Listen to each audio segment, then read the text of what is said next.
So hello everyone, welcome back to the channel chalk board 9th 10th। तो बच्चा आज हम लोग पढ़ने वाले हैं फेडरलिज्म के नेक्स्ट टॉपिक को, जो कि है what makes India federal country. ठीक है, हाफ टॉपिक्स हम लोग प्रीवियस क्लासेस में ऑलरेडी कवर कर चुके थे। अब हम लोग को पढ़ना है आगे के टॉपिक्स को। तो बच्चा यहाँ पे क्या है, what makes India federal country. India को फेडरल कंट्री, एक इंडिया फेडरल कंट्री कैसे बनता है। ठीक है, तो इस चीज को पढ़ने से पहले बच्चा थोड़ा सा हम लोग ओवरव्यू पढ़ लेते हैं, मतलब समरी पढ़ लेते हैं चैप्टर का। ठीक है, समरी क्या, थोड़ा सा प्रीवियस चीजें रिवाइज कर लेते हैं। ठीक, देन हम लोग अगर रिवाइज करके सारी चीजों को साथ में लेके चलेंगे तो वो बहुत ही बेस्ट रहता है। ठीक है, क्योंकि पुरानी चीजें भी रिवाइज हो जाती है, प्लस आगे की चीजें भी अच्छे समझ में आती है। तो चलो चलते हैं नेक्स्ट टॉप, मतलब प्रीवियस चीजें रिवाइज करने के लिए। तो देखो बच्चा, इस टॉपिक में, इस चैप्टर में फेडरलिज्म की बात हो रही है। चलो पहले थोड़ा थोड़ा फेडरलिज्म का सारा चीज अच्छे से रिवाइज कर लेते हैं भाई। देखो भाई क्या कह रहा है यहाँ पे बात हो रही है, स्टार्टिंग से बिल्कुल पढ़ते हैं। फेडरलिज्म एक ऐसा वे है अपने नेशन को ऑर्गेनाइज करने का, जहाँ पे दो या दो से ज्यादा लेवल्स ऑफ गवर्नमेंट होती हैं, जिनके पास क्या हो, फॉर्मल अथॉरिटी हो over the land and the people. Next बात करें बच्चा अगर हम लोग, तो फेडरलिज्म वर्ड डिराइव होता है लैटिन वर्ड से, फीडस से। ठीक, which means a compact agreement और एन एग्रीमेंट मीनिंग। ठीक, मीनिंग की बात करें तो फेडरलिज्म एक ऐसा मेथड है गवर्नमेंट का जो कि अलाउ करता है दो या दो से ज्यादा एंटिटीज को कि वो अपने कंट्रोल को शेयर करें over the some geographic region. ठीक, फेडरलिज्म एक ऐसा सिस्टम है गवर्नमेंट का जहां पे पावर को डिवाइड किया जाता है सेंट्रल अथॉरिटी और वेरियस कंस्टिट्यूइंग यूनिट्स के बीच में। ठीक है, नेक्स्ट क्या बोल रहा है बच्चा, जो यूजुअली जितने भी फेडरेशन होते हैं बच्चा, वो दो लेवल्स ऑफ गवर्नमेंट के होते हैं। ठीक है, वन एक गवर्नमेंट होगी बच्चा जो कि इंटायर कंट्री के लिए होगी, okay, that is usually responsible for a few subjects of common national interest. और जो अदर गवर्नमेंट होगी बच्चा at the level of provinces, जिसको कि हम लोग स्टेट बोलते हैं, कहीं कहीं पे स्टेट को प्रोविंसेस भी बोला जाता है। ठीक है, that look after much of the day to day administering of their state, वो day to day administering activities पे ध्यान देगी। दोनों ही लेवल्स ऑफ गवर्नमेंट एंजॉय करेगी अपने पावर को इंडिपेंडेंट वे में। ठीक है, कोई भी एक लेवल, दोनों ही लेवल किसी को भी कमांड नहीं करेगा। ठीक, आंसरेबल स्टेट गवर्नमेंट कभी भी सेंट्रल गवर्नमेंट को आंसरेबल नहीं होगा, वो दोनों ही गवर्नमेंट सेपरेट तरीके से डायरेक्टली सिटीजन को आंसरेबल होगा। ठीक है बच्चा, नेक्स्ट अगर हम लोग बात करेंगे बच्चा पार्टी कि what is unitary system. Unitary system होता है क्या, तो एक ऐसा फॉर्म ऑफ एडमिनिस्ट्रेशन है जहां पे सिर्फ एक लेवल ऑफ गवर्नमेंट ही रहेगी होल कंट्री के लिए, पूरे के पूरी कंट्री के लिए सिर्फ एक लेवल ऑफ गवर्नमेंट रहेगी। यदि इफ देयर आर मोर सब यूनिट्स, अगर ज्यादा सब यूनिट्स रहेंगे तो वो क्या रहेंगे, सबऑर्डिनेट्स रहेंगे सेंट्रल। ठीक, यह सेंट्रल गवर्नमेंट पास करेगी ऑर्डर्स को अदर्स लेवल ऑफ गवर्नमेंट, जैसे कि प्रोविंशियल और लोकल गवर्नमेंट। ठीक, प्रोविंशियल की यहाँ पे डायरेक्टली बात हो रही है स्टेट गवर्नमेंट से, other level of government subordinate होगी सेंट्रल गवर्नमेंट से। एग्जांपल ले लो यूनिटी सिस्टम का, यूनाइटेड किंगडम। नेक्स्ट हम लोग बात करें बच्चा फेडरल सिस्टम के बारे में। फेडरल सिस्टम क्या होता है, एक ऐसा सिस्टम जहां पे दो या दो से अधिक लेवल्स हो, जैसे कि सेंट्रल नेशनल, सेंट्रल को हम लोग बेसिकली नेशनल बोलते हैं, स्टेट को प्रोविंशियल कहीं कहीं जगहों पे बोला जाता है। जो सेंट्रल गवर्नमेंट होता है कभी भी can not order the state government, कभी भी सेंट्रल गवर्नमेंट स्टेट गवर्नमेंट को ऑर्डर नहीं दे सकता है। ठीक, दोनों ही different types of government of sorry two different types of law, central and state law. ठीक, स्टेट गवर्नमेंट के पास पावर होती है of its own for which it is not answerable to the central government. Central government के पास अपनी power होती है, वो कभी भी सेंट्रल गवर्नमेंट को किसी भी चीज के लिए आंसरेबल नहीं हो सकती है। ठीक, दोनों ही गवर्नमेंट अपने सेपरेटली आंसरेबल होंगे पीपल को। ठीक, फेडरल सिस्टम का बेस्ट एग्जांपल सेट होता है बच्चा क्या, यूएसए। ठीक, नेक्स्ट बच्चा बात करें अगर हम लोग, तो what is federal system. In this form of administration दो लेवल्स ऑफ गवर्नमेंट होती है भाई, ये तो मैंने बता दिया। नेक्स्ट देखो, ठीक है, तो जो की फीचर्स ऑफ फेडरेशन की बात करें तो दो या दो से ज्यादा लेवल्स होती है, जिसको कि लेवल्स को हम लोग टायर्स के नाम से भी जानते हैं। ठीक है, टायर्स बोल लो या फिर एंटिटीज बोल लो, लेवल्स बोल लो। ठीक है, तो या दो से ज्यादा टायर्स वगैरह होते हैं। Different tyres of government govern करती है सेम सिटीजन को, चाहे कोई भी टायर्स हो, कोई भी लेवल्स हो, चाहे सेंट्रल की बात कर लो और स्टेट की बात कर लो, दोनों ही अलग अलग गवर्नमेंट सेम सिटीजन्स के ऊपर रूल करेगी, गवर्न करेगी। यहाँ पे गवर्न करने का मतलब है भाई रूल करना। ठीक है, but each tyre has its own jurisdiction, लेकिन अलग अलग हर एक टायर का ईच लेवल का अपना एक जुरिस्डिक्शन होगा कुछ स्पेसिफिक मैटर्स पे। ठीक, जैसे कि लेजिस्लेशन, टैक्सेशन और एडमिनिस्ट्रेशन। जो जुरिस्डिक्शन होता है बच्चा ऑफ द रिस्पेक्टिव लेवल्स के टीयर्स का गवर्नमेंट के, वो स्पेसिफाइड कर दिया जाता है कॉन्स्टिट्यूशन के अंदर। ठीक, इसलिए सो द उनका एग्जिस्टेंस और अथॉरिटी ईच टायर का गवर्नमेंट इज कॉन्स्टिट्यूशनली गारंटीड होता है। ठीक, नेक्स्ट बात करें अगर हम लोग तो जो फंडामेंटल प्रोविजंस होता है कॉन्स्टिट्यूशन का, वो कभी भी यूनिलैटरली चेंज नहीं हो सकता है एक लेवल गवर्नमेंट के थ्रू। ठीक, both the level of government का कंसेंट होना बहुत ही ज्यादा इंपॉर्टेंट है। कोर्ट के पास पावर होती है कॉन्स्टिट्यूशन को इंटरप्रेट करने की और powers of different levels of government. जो हाईएस्ट कोर्ट होता है वो एज एम्पायर एक्ट करता है सेंट्रल और स्टेट गवर्नमेंट के डिस्प्यूट्स को सुलझाने के लिए। जो भी डिस्प्यूट्स अराइज होते हैं उन सारे डिस्प्यूट्स को सुलझाने के लिए between different levels of government in the exercise of their respective powers. Next बच्चा बात करें तो की फीचर्स की बात करें, ठीक, फेडरेशन के की फीचर्स की, तो यहाँ से क्वेश्चंस बनते हैं। सोर्सेस ऑफ रेवेन्यू हर एक लेवल के लिए गवर्नमेंट के लिए क्लियरली सेटिस्फाइड होते हैं, किस चीज को इंश्योर करके, क्लियरली स्पेसिफाइड, किस चीज को इंश्योर करके, फाइनेंशियल ऑटोनॉमी को इंश्योर करके। ठीक, फेडरल सिस्टम के डुअल ऑब्जेक्टिव्स होते हैं। डुअल ऑब्जेक्टिव्स एग्जाम में बहुत ही ज्यादा पूछे जाते हैं 2 मार्क के क्वेश्चंस में। ठीक, डुअल मतलब 2 ऑब्जेक्टिव्स। पहला तो होता है सेफ गार्ड देना और प्रमोट कर देना अपने कंट्री के यूनिटी को, ठीक, कि कंट्री में एकता बनी रहे। ठीक, एकोमोडेट करना रीजनल डाइवर्सिटी को, मतलब कि कानून के नजर में सारे लोग इक्वल हो, कोई भी रीजनल डाइवर्सिटी, डाइवर्सिटी मतलब कि कास्ट के बेसिस पे, जेंडर के बेसिस पे, सेक्स के बेसिस पे कोई भी किसी भी तरीके का डिस्क्रिमिनेशन ना हो। ठीक, 2 एस्पेक्ट्स होते हैं बहुत ही क्रूशियल है for the institution and practice of federalism के लिए। पहला तो है कि गवर्नमेंट जो भी डिफरेंट लेवल्स की रहेंगी वो एग्री होने चाहिए कुछ रूल्स ऑफ पावर शेयरिंग पे। ठीक, पावर शेयरिंग के भी कुछ रूल्स होते हैं। They should also trust that each would abide by part of the agreement. एक ideal federal system has both aspects होता है। पहला तो होता है म्यूचुअल ट्रस्ट और दूसरा होता है agreement to live together. Next हम लोग बच्चा बात करें तो बैलेंस ऑफ पावर, पावर को बैलेंस करके चलना। जो एग्जैक्ट बैलेंस होता है पावर का सेंट्रल और स्टेट के बीच में, वो वेरी करता है वन फेडरेशन से लेके अनदर फेडरेशन तक। जो बैलेंस होता है बच्चा पावर का, वो डिपेंड करता है हिस्टोरिकल कंटेक्स्ट पे इन विच द जहां पे भी वो फेडरेशन फॉर्म हुआ है। नेक्स्ट बात करें बच्चों तो यहाँ पे टाइप्स ऑफ फेडरलिज्म बहुत ही ज्यादा इंपॉर्टेंट है, जो कि एग्जाम में पूछा जाता है 5 मार्क या 3 मार्क के क्वेश्चंस में। जनरली ये question different types of questions आपके 5 मार्क्स में ही पूछे जाते हैं। 2 काइंड्स ऑफ रूल्स होते हैं through which federation have been formed, जिसके थ्रू फेडरेशन फॉर्म्ड होता है। पहला होता है बच्चा coming together federation. Coming together federation में हम लोग पढ़ेंगे, ये इन्वॉल्व करता है कि इंडिपेंडेंट स्टेट्स हो जो कि एक साथ आए, ठीक, अपना एक बिगर यूनिट फॉर्म कर ले, उसको कहेंगे कमिंग टुगेदर।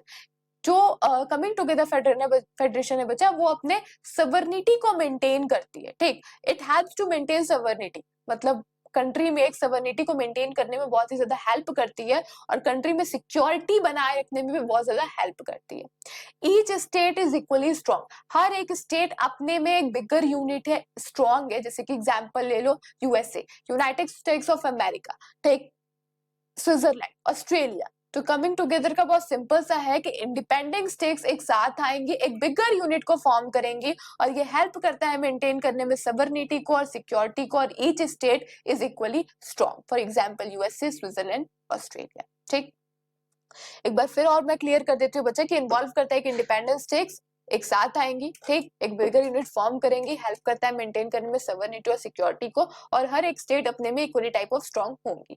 एग्जांपल ले लो यूएसए और स्विट्जरलैंड, ऑस्ट्रेलिया एसेट्रा।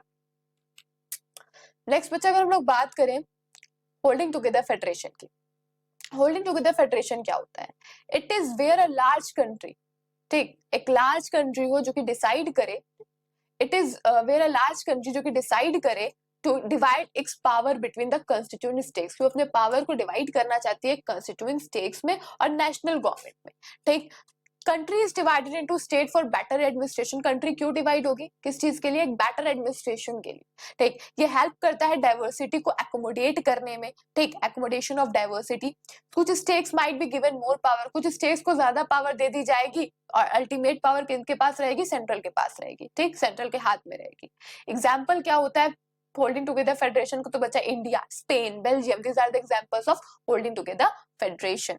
ठीक, नेक्स्ट बच्चा हम लोग बात करें अगर what makes India federal country, यहाँ से हम लोग को पढ़ना था भाई, ठीक है। रिवीजन बेस कंप्लीट हो गया 10 मिनट के अंदर अंदर। आई होप किसी को कोई डाउट वगैरह नहीं होगा, सारी चीजें क्लियर हो गई होंगी। कोई डाउट होगा बच्चा आप कमेंट के थ्रू पूछ सकते हो। अब हम लोग स्टार्ट करते हैं नेक्स्ट टॉपिक जो कि है what makes India federal country. India को एक फेडरल कंट्री बना, मतलब फेडरल कंट्री इंडिया कैसे बनता है, ठीक है। तो भाई सबसे पहले होता है कि डिवीजन करना पावर्स का। Some states are given more power written constitution union territories jurisdiction level of government. यहाँ से भाई क्वेश्चन आता है डिवीजन ऑफ पावर में, यहाँ से क्वेश्चन आता है कि भाई डिवीजन ऑफ पावर तीन चीज के बेसिस पे कर दी गई है, union list, state list, concurrent list. Union list में बच्चा नेशनल इंपॉर्टेंस की चीजें आती हैं। इसमें यूनियन अकेले मिलके क्या बनाता है, लॉज वगैरह बनाता है। यूनियन लिस्ट में कौन कौन सारे सब्जेक्ट्स आते हैं, तो defence, banking, currency, foreign affairs, communication, ये सारे सब्जेक्ट्स किसमें आते हैं, यूनियन लिस्ट में आते हैं, जो कि नेशनल इंपॉर्टेंस से रिलेटेड सब्जेक्ट्स है।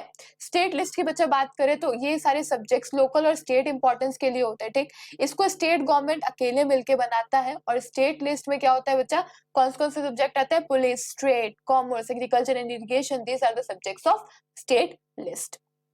नेक्स्ट बात करें बच्चे अगर हम लोग कंकरेंट लिस्ट की, तो has the subject of common interest. इसमें कॉमन इंटरेस्ट का सब्जेक्ट रहता है, बोथ द सेंट्रल और स्टेट मिलके इस लॉ को बनाती है, फ्रेम करती है। कंकरेंट लिस्ट में education, forest, trade, union, marriage, adoption, succession, ये सारी चीजें आती हैं। These are the subjects of concurrent list. Next बच्चा बात करें तो यहाँ पे आता है रेसिडरी पावर। रेसिडरी पावर मतलब क्या होता है बच्चा, इसमें आते हैं वो सारे सब्जेक्ट्स जैसे कि कंप्यूटर सॉफ्टवेयर, ठीक। इसको यूनियन गवर्नमेंट अकेले बनाती है, ठीक है। और ये सब्जेक्ट्स क्यों आखिरकार उस इन सारे लिस्ट में क्यों नहीं है, क्योंकि at that time computer software आया ही नहीं। दैट्स व्हाई इसको अभी जाके इंक्लूड किया जा रहा है, इंक्लूड नहीं, अलग लिस्ट में रखा गया है इसको। अब यहाँ पे लिखा है कि how is federalism practised in India, किस तरीके से फेडरलिज्म इंडिया में प्रैक्टिस की जाती है, ठीक। How does India practice power sharing, किस तरीके से इंडिया प्रैक्टिस करता है पावर शेयरिंग को, तो भाई लिंग्विस्टिक स्टेक्स बना के, ठीक। Which has made administration easier, जो कि एडमिनिस्ट्रेशन वगैरह की चीजों को और ज्यादा इजियर बनाता है, ठीक है। New states have been created in 1947 के बीच नए नए स्टेक्स क्रिएट कर दिए जाएंगे। कोई भी लैंग्वेज को has given the status of national language by the constitution. Restrict कर दिया जाएगा of power sharing between restructuring of power sharing between central and state. Rise होगा रीजनल पॉलिटिकल पार्टीज और कोलिएशन गवर्नमेंट, जो कि लीड करेगा एक new culture of power sharing को। थ्री फोल्ड डिस्ट्रीब्यूशन होगा लेजिस्लेटिव पावर्स का। How is federalism practice in India, तो बच्चा भी मैंने जस्ट बताया कि लिंग्विस्टिक स्टेक्स के बेसिस पे। जो फर्स्ट चैलेंज होता है जो कि आफ्टर इंडिपेंडेंस लोगों को फेस करना पड़ा, वो क्या था, लिंग्विस्टिक स्टेक्स का था, ठीक है। इन 1947 जो एरियाज होती है, जो बाउंड्रीज होती है, name several old states of India को चेंज करके, जितने भी स्टेट्स ओल्ड स्टेट्स के नेम को चेंज करके नया क्रिएट न्यू स्टेट्स बनाया गया, ठीक है। न्यू स्टेट्स को फॉर्म किया गया लैंग्वेज और कल्चर के बेसिस पे, ठीक। जो who speak the same language live in the same state, मतलब कि अगर कोई गुजरात में रहेगा तो वो गुजराती बोलेगा, बंगाल में रहेगा तो बंगाली बोलेगा, महाराष्ट्र में रहेगा तो मराठी बोलेगा, ठीक है। एग्जांपल गुजरात, वेस्ट बंगाल, बिहार, ठीक। Some states were formed on the basis of ethnicity, और कुछ स्टेट फॉर्म्ड होते हैं एथनिसिटी के बेस पे, ठीक। एंड ज्योग्राफी, जैसे कि नागालैंड हो गया, उत्तराखंड हो गया, झारखंड हो गया, ये सारे स्टेट्स अपने एथनिसिटी के बेसिस पे और जियोग्राफिक कंडीशंस के बेसिस पे फॉर्म किए गए, ठीक। सम that it might be lead to disintegration of the nation but worked well effectively. Language policy की बात करें जो बता नेक्स्ट एक सेकंड टेस्ट था इंडियन फेडरेशन के लिए, वो क्या था, लैंग्वेज पॉलिसी। हमारे कॉन्स्टिट्यूशन में किसी भी लैंग्वेज को ऑफिशियल स्टेटस नहीं प्रोवाइड किया गया है, ठीक। हिंदी को आइडेंटिफाई किया गया एज ऑफिशियल लैंग्वेज, लेकिन mother tongue of only about 40% of Indians. There are 21 other schedule languages है हमारे इंडिया, ठीक। State can enjoy its own language for official purpose, हर एक स्टेट ऑफिशियल पर्पस के लिए अपने लैंग्वेज को एंजॉय कर सकती है। We have adopted 3 languages structure and any 2 languages can be used for administrative purpose. हम लोग ने 3 अडॉप्ट किया है लैंग्वेज स्ट्रक्चर को, जिसमें कि 2 languages as a official administrative purpose पे यूज करेंगे, ठीक है। अकॉर्डिंग टू कॉन्स्टिट्यूशन, जो The use of English for official purpose was to stop in 1965. 1965 में इंग्लिश का ऑफिशियल पर्पस के लिए यूज करना हम लोग बिल्कुल तरीके से बंद कर दिए थे, लेकिन non Hindi speaking states demand कर रही थी कि भाई इंग्लिश का यूज करो। देयरफॉर जो सेंट्रल गवर्नमेंट थी उन्होंने कहा कि भाई इंग्लिश अलोंग विथ हिंदी हम लोग ऑफिशियल पर्पस के लिए भाई यूज करेंगे। एक कैंडिडेट इन एन एग्जामिनेशन अगर वो कंडक्ट कर रहा है for the central government positions में, उसके पास ऑप्शन रहेगा कि वो अपने लैंग्वेज को चूज कर सकता है। स्टेट के पास have their own official language, state के पास अपनी ओन लैंग्वेजेस होती है। How is federalism practice India? तो भाई अभी जस्ट मैंने इन सारी चीजों को बताया कि it help to avoid clashes between central and state. When same political party rule करेगी सेंट्रल और स्टेट पे, तो स्टेट अपने पावर को एंजॉय नहीं कर पाएगा, as central could influence the decisions of state. लेकिन आफ्टर 1990 के बाद बहुत सारे रीजनल पार्टीज आए, ठीक, एक्वायर किए पावर को इन स्टेट्स में। This was the beginning of era, और वहां से क्या हुआ, कोलिशन गवर्नमेंट के एरा का बिगिनिंग हुआ। कोलिशन गवर्नमेंट मतलब क्या होता है बच्चा? गठबंधन की सरकार, मिली जुली सरकार, ठीक है। सिंस तब तक no single party got a clear majority in the Lok Sabha, जो मेजर नेशनल पार्टीज रहेंगी वो एंटर कर सकती हैं अलायंस के अंदर अपने पार्टीज के साथ, बहुत सारे, include several regional parties to form a government at the centre. This lead to a new culture of power sharing, और इस सारी चीजों से क्या हो रहा है, पावर शेयरिंग का न्यू कल्चर बन रहा है, ठीक। And respect for the autonomy of the state governments, thus more independent decisions take किसके थ्रू होंगी, स्टेट्स के थ्रू होंगी, और फेडरलिज्म प्रैक्टिस किया जाएगा। Today, these regional political parties are even affecting the decisions in central also. So, we can say, वैसा कह सकते हैं कि today's power sharing बहुत ज़्यादा effective है than it was practiced in the early days when constitution was written. Linguistic diversity, तो as per the census report के according, 2001 of India held in 2000, there are 100 distinct languages, जैसे कि Bhojpuri, Magadhi, Bundelkhandi, Chhattisgarhi, Rajasthani, Bhili and many others language को हम लोग हिंदी के अंदर group करके रखती हैं। इवन आफ्टर दिस ग्रुपिंग के बाद भी सेंसस से क्या पता चला है कि 114 major languages of this 22 languages are not included in a schedule languages of the Indian constitution and therefore called schedule languages. Other are called non schedule languages, और जो नहीं इंक्लूडेड है वो क्या होंगी, नॉन शेड्यूल लैंग्वेजेस होंगी। In terms of language की बात करें तो India is perhaps the more diverse country in the world, क्योंकि अलग अलग रोल रहते हैं, रीजनल के लोग रहते हैं, तो ऑफकोर्स लैंग्वेजेस भी अलग अलग होंगी। डिसेंट्रलाइजेशन इंडिया, यहाँ से क्वेश्चंस पुट अप होते हैं कि जब भी हम पावर को सेंट्रल से लेके स्टेट से लेके अदर लेवल ऑफ गवर्नमेंट के हाथ में दे देते हो तो उसको कहते हैं डिसेंट्रलाइजेशन। अपने पावर को हम शेयर कर रहे हैं, बांट रहे हैं। बहुत ही इंपॉर्टेंट रोल होता है डेमोक्रेसी के अंदर, क्योंकि हेल्प करता है रिड्यूस करने में सेंट्रल गवर्नमेंट के बर्डन को। इट हेल्प करता है इंक्रीज करने में participation of people in decision making and also democratic process. ये हेल्प करता है सॉल्व करने में लोकल प्रॉब्लम्स इफेक्टिवली, और local self government is called schools of democracy. Decentralization India की बात करें तो after independence 2 tiers of government थी हमारे कंट्री में, लेकिन हमारे पास अभी कितने 3 टायर ऑफ गवर्नमेंट है। क्यों? क्योंकि इंडिया बहुत ही बड़ी कंट्री है, ठीक, कैन नॉट बी रन, दो टायर से इंडिया नहीं चल सकती, इसलिए इंडिया ने क्या किया, एक और टायर को ला दिया। Many of this states internally diverse, so there is thus need of for power sharing within this states, ठीक है। तो देख लो भाई, लोकल गवर्नमेंट आ गया, decentralization of in India, federal system in India की बात करें तो union government, state government, local government. Municipality की बात करें तो म्युनिसिपैलिटी में रहता है municipal corporation, municipal council, Nagar Panchayat, और पंचायत में क्या क्या रहता है, डिस्ट्रिक्ट पंचायत आता है, इंटरमीडिएट पंचायत आता है, और विलेज पंचायत आता है। Structure of self local government की बात करें तो विलेज लेवल में क्या क्या आते हैं, ग्राम पंचायत formed by ग्राम सभा headed by sarpanch. Block level की बात करें तो पंचायत समिति इलेक्टेड बाय पंचायत मेंबर्स और बीडीओ आता है, ठीक। और डिस्ट्रिक्ट की बात करें तो जिला परिषद जो कि फॉर्म्ड होता है elected members and members of Lok Sabha and MLA of the district, और जिला चेयरपर्सन आते हैं, ठीक है।